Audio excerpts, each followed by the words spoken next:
ডাকছিলে, বলো কি দরকার? ওই যে আজকে একটু মুখরোচক কিছু খেতে ইচ্ছা করছে, চিংড়ি মাছ দিয়ে রসুন বাটা লেবু টেবু দিয়ে একটা ভাজা ভাজা করিস না? আচ্ছা, ওটা একটু কর না, একটু খাই, বসে বসে আছি।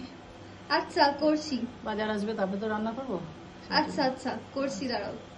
তোমরা তো শুনলেই মা আমার কাছে চিংড়ি মাছের একটা ডিশ খেতে চেয়েছে, তো চলো ঝটপট করে বানিয়ে ফেলি।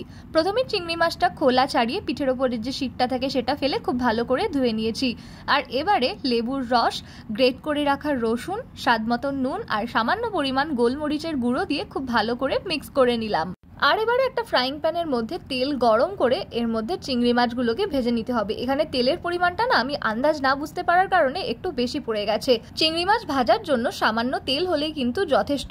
এবারে চিংড়ি মাছের একটা পিঠ ভাজা হয়ে গেলে আর একটা পিঠ উল্টে নেব।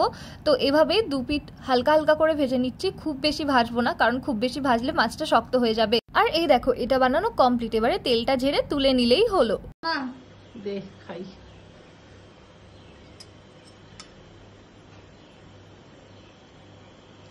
একটু নুনটা বেশি হয়েছে। নুন বেশি হয়েছে না?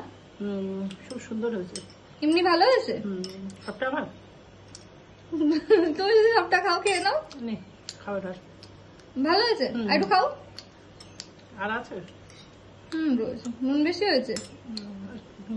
মায়ের রিভিউ তো শুনলে, আজ রান্নায় নুনটা একটু বেশি হয়েছিল। নেক্সট টাইম আমি চেষ্টা করব এটাকে আরো ভালো করার। আর তোমরা কিন্তু ট্রাই করতে এটা ভুলো না। আর হ্যাঁ, মা কিন্তু অলওয়েজ অনেস্ট রিভিউ দেয় আমার রান্নার।